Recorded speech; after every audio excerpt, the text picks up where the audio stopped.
Bonjour les taureaux, bienvenue dans votre guidance relationnelle et sentimentale. On va aller voir ce qui se passe. Je vais faire une guidance très intuitive, spontanée, avec les oracles et le tarot. Et on va aller voir tout de suite votre histoire de juin, où vous en êtes. Alors, j'ai l'impression que pour vous, il va falloir faire avec les aléas de la vie. C'est-à-dire que vous allez peut-être être confronté à des situations qui vont vous déstabiliser un petit peu. Il va falloir accepter ça. Vous aviez prévu quelque chose, ça ne va pas se passer forcément comme prévu. L'inattendu ici vient réveiller vos plans et on vous dit, vois le temps comme un allié, ce n'est pas le bon moment. Donc il y aura peut-être des délais, certaines choses qui seront reportées, une attente supplémentaire par rapport à ce que vous souhaitez. On vous dit, c'est comme ça, il y a quelque chose que vous ne maîtrisez pas, qui intervient ce mois-ci et qui vous pose dans cette posture de voilà, je n'ai pas d'autre solution que de savoir m'adapter aux aléas de la vie. Donc voilà, on vous dit en tout cas encore un peu de patience, des projets, des situations qui vont pas forcément évoluer aussi vite que vous le souhaitez, peut-être certaines choses, voyages, projets qui seront un petit peu reportés. On va voir tout ça.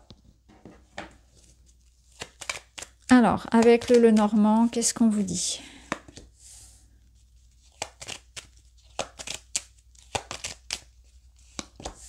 Je pense qu'on vous dit ici qu'il y a un temps pour tout et qu'il y a comme cette notion de timing divin que j'ai d'ailleurs retrouvée chez les béliers, c'est intéressant.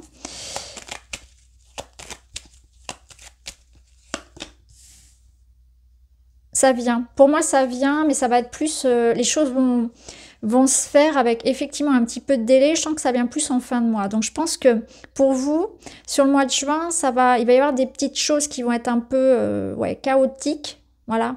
Ça va venir vous taquiner un peu. Mais ça va se...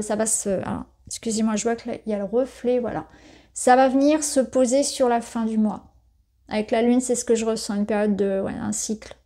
un cycle lunaire. Ça va venir se poser sur... Voilà. Même, allez, on va aller jusqu'à juillet. Ça va se poser. Donc là, on voit que vous êtes dans l'attente d'un papier pour certains, de communication, d'un déblocage, d'un contrat. Tout dépend si c'est vraiment pour un projet du couple, si c'est pour vraiment des communications, des sentiments. On a envie de voir une situation évoluer. C'est un mois où vous avez besoin aussi de dire ce que vous ressentez. Je pense que ça va être important pour vous de verbaliser les choses. Il peut y avoir, du coup, par rapport à ces événements-là, des choses qui viennent un petit peu vous titiller et qui vont venir réveiller quelque part vos vieux démons. Vous voyez, ça va venir réactiver des blessures chez vous, ça va venir retoucher à un point sensible. Ça sera important de le verbaliser. D'avoir aussi peut-être une façon de libérer et de dire ce qu'on ressent. Alors, si vous êtes célibataire, ça nous dit, donc, comme je vous l'ai dit, que ça serait plutôt sur fin du mois et voire en juillet. On peut avoir des possibilités. Hein. On a des possibilités de rencontres. Avec la lune, on a cette notion de magnétisme, de séduction, de rencontre, en fait. Hein, de rencontre. Donc là, on nous amène à une forme d'amour et de partage qui se met en place. Soit on a un couple ici pour qui il y a une reconnexion profonde, il y a des échanges qui sont vraiment dans l'intimité très sécurisants. C'est-à-dire qu'on a à la fois cette connexion avec l'autre sur un point de l'intimité, sur un point charnel, mais il n'y a pas que ça. Il y a aussi une reconnaissance profonde de l'autre en tant qu'âme. Donc on sent qu'on a plaisir à échanger, on sent qu'on partage peut-être des passions, on a des discussions et des échanges qui sont très intéressants, qui sont très nourrissants. On a des choses à s'apprendre, on a des choses à se dire, on a plaisir à échanger et à discuter pendant des heures, à se connaître, à se découvrir. C'est profond, d'un point de vue émotionnel, d'un point de vue intellectuel. Et d'un point de vue charnel, c'est une relation ici où ça communique beaucoup et on voit qu'il y a quelque chose de fort, d'intense, de posé. Donc soit ça représente votre couple, soit ça représente la relation qui vient pour vous, avec ce délai de temps. Pour ceux qui ont des projets, on l'a vu, voilà, il y aura des délais, mais ça va se faire. Donc il est question peut-être en lien avec des voyages, avec des déplacements, de l'argent aussi, des transactions financières, donc peut-être en lien avec l'immobilier, un héritage, une promotion. En tout cas, ça vient. Il y a une forme d'abondance sous toutes ces formes qui arrive sur la fin du mois, début juillet, pour vous. Donc c'est en route, c'est là, ça arrive. Au dos, on a les petites souris. C'est ce que je vous disais ici, c'est-à-dire que il y aura une adaptation, une souplesse à avoir face aux événements. Ça peut nous dire que vous serez un petit peu stressé, un petit peu à fleur de peau sur cette période-là. Et c'est pour ça que, ouais, par rapport à toutes ces émotions-là, il faut les verbaliser. Ou peut-être que vous êtes dans... C'est l'attente qui est fébrile. Je pense que c'est ça. C'est plus une attente qui est fébrile.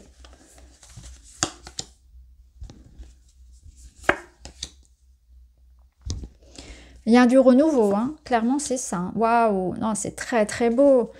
Vous avez ici comme une sorte d'engagement en fait. Pour certains, on est dans l'idée de s'engager avec une personne, ou en tout cas on officialise une relation, on fait une rencontre importante. C'est ce que je vous disais tout à l'heure avec cette connexion. Alors je vais remonter un petit peu les cartes parce que là on voit rien. C'est ce que je vous disais tout à l'heure. On a cette notion de trouver une personne avec qui on a cette profonde connexion sur tous les plans. Et ça, on est dans l'idée là, donc que ce soit un couple dans une relation déjà établie, hein, où là on vous dit faites en sorte de préserver cette relation. Faites des projets ensemble, mariez-vous, prenez soin l'un de l'autre. Renforcez cet amour, protégez-le, faites en sorte qu'il s'ancre. Il y a quelque chose d'important comme ça. Et on vous dit que c'est à vous de créer le changement. Donc c'est à vous d'être présent, c'est à vous de faire en sorte que ça perdure, que ça dure, que cette connexion se fasse ou bien qu'elle se renforce. On vous demande un investissement. On a ici un point de départ, donc ça nous parle vraiment peut-être d'un projet aussi de couple, hein. Projet d'enfant, projet de maison, de voyage, de mariage, de Pax, etc. ou un engagement de cœur. Cette idée de prendre en main sa vie, prendre en main sa vie pour qu'il y ait un changement positif. Ici, on y voit clairement un couple qui fait des projets ensemble. Allez, on se donne la main et on y va. On saute le pas ensemble. On se fait confiance, on y va. On passe à une étape supérieure. Même si effectivement on a cette notion que ça ne sera pas forcément pour tout de suite, pour le mois de juin, qu'il y aura dans la matière un délai par rapport à ce que vous souhaitez, on se fait confiance, on se lance. On décide d'avoir un enfant, on décide de se marier, etc. On décide de se mettre en couple. Pour vous, le mois de juin, c'est cette possibilité d'avoir un renouveau dans votre relationnel, dans votre vie personnelle. Que voulez-vous vraiment? À partir du moment où vous savez ce que vous voulez clairement, posez les choses dans la matière, décidez et agissez. Donc il est question pour vous d'être sûr de ce que vous voulez. Que voulez-vous vraiment? Quel nouveau projet avez-vous envie de nourrir? Dans quelle relation avez-vous envie de vous engager? Quels sont vos sentiments? Ça peut être aussi un besoin d'exprimer vos sentiments. Je ressens vraiment de toute façon ici beaucoup de choses qui sont exprimées, à l'oral comme à l'écrit. Donc des démarches aussi, hein, des démarches, mais aussi des mots que l'on dit, cette connexion avec l'autre, très importante. Des sentiments et des mots qui font plaisir à entendre, mais aussi vous, hein, de votre côté, vous avez des petits mots aussi à transmettre. C'est important, l'autre a besoin aussi de vous entendre, vous exprimer. Dites ce que vous pensez clairement. Une personne protectrice et rassurante, gentillesse, bonté et soutien. Oui, c'est vraiment une relation très très belle, hein. Donc ici, vous la connaissez déjà, cette personne, ou bien elle arrive. Cette personne qui est là, c'est une relation qui élève. Une relation qui est une belle relation. Où on grandit ensemble. On se soutient. On ne se juge pas. On se fait confiance. Remise en question, auto-analyse, retour sur soi, culpabilité, repos nécessaire. Alors là, on vous demande de vous remettre en question par rapport à la culpabilité.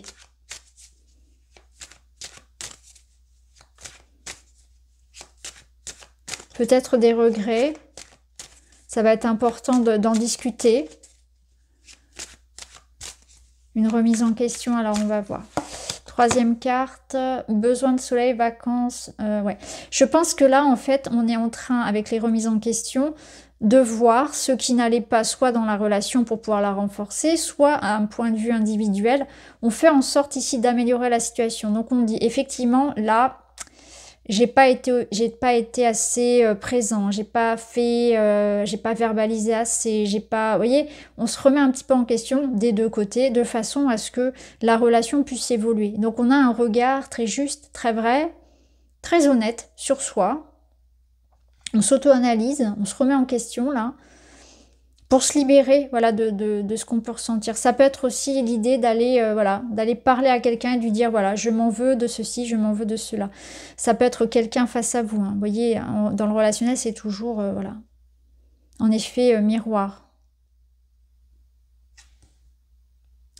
On a aussi des personnes qui vont prioriser, en fait, leur couple, qui vont prioriser soit leur couple, soit leur vie privée, qui vont avoir envie de créer comme un cocon pour eux. Donc peut-être s'organiser différemment vis-à-vis du temps passé pour les copains, pour le travail, pour la famille, etc. Privilégier ce lien. Il y a quelque chose qu'on a peut-être un petit peu négligé, ou on a négligé, pardon, sa santé physique, mentale. Parce que là, on a ce besoin de se détendre. Et là, on vous dit, vous pouvez être stressé quand même. Hein. Il y a quand même une situation qui vous stresse. Mais c'est pas forcément un stress négatif. Parfois, c'est parce qu'on est dans des projets. Je pense par exemple à l'organisation d'un déménagement ou d'un mariage. C'est très stressant, c'est très sollicitant. Donc vous avez peut-être aussi besoin de vous détendre. Hein, d'avoir des plages comme ça où vous vous détendez parce qu'il y a beaucoup de choses à faire. Ça peut être ça aussi. Et notamment s'il y a des problèmes administratifs à régler. Et là, on vous dit aussi que un petit voyage pourrait faire du bien à la relation. Ça peut être ça. Apaisez-vous. Voilà, l'eau vous appelle. On va prendre un message, un conseil du tarot. Le 2 d'épée, c'est l'idée ici de se mettre d'accord. Ça peut être ça. Ça peut être l'idée d'un accord entre deux personnes, d'un compromis, d'une signature. Le 2 d'épée, c'est aussi le repos du mental. C'est peut-être se laisser un temps de réflexion. Et c'est aussi le compromis, c'est l'indécision. Donc je pense que là, pour vous, il est question de savoir clairement, encore une fois, ce que vous voulez.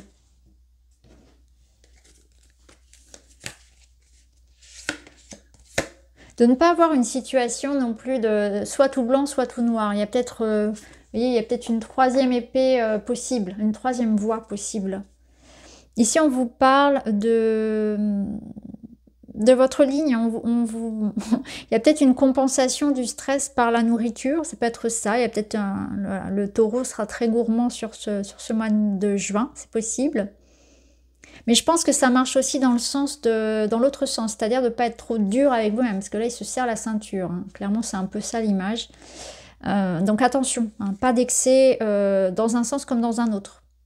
Soyez doux quand même avec votre corps, hein. Vous avez besoin de bien vous nourrir. Hein. Là, oui, il y a cette notion d'un accord peut-être, mais déjà de savoir ce que l'on veut et qu'il y a peut-être une autre voie. C'est pas tout blanc ou tout noir, je pense qu'il y a de ça.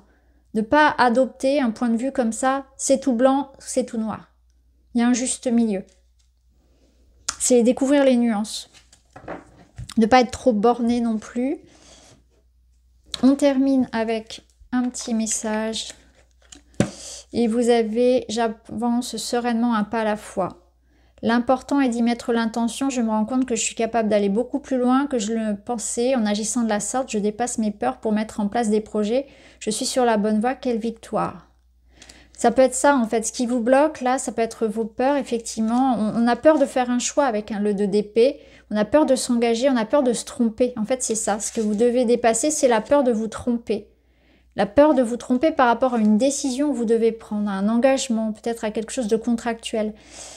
Sauf que la peur, elle vous empêche, en fait, d'expérimenter la vie. Vous ne pourrez pas savoir si c'était bon ou pas sans l'avoir expérimenté. Donc, vivez ce qu'il y a à vivre. Et si on vous le dit, passez à l'action. Écoutez votre cœur, parce que c'est une carte aussi qui vous parle intérieurement, vous savez déjà. Si vous vous reliez à votre cœur, vous savez ce qui est bon ou pas pour vous. Vous savez ce dont vous avez réellement envie. Voilà pour vous les taureaux. J'espère que ça vous parle. Je vous embrasse. À très vite.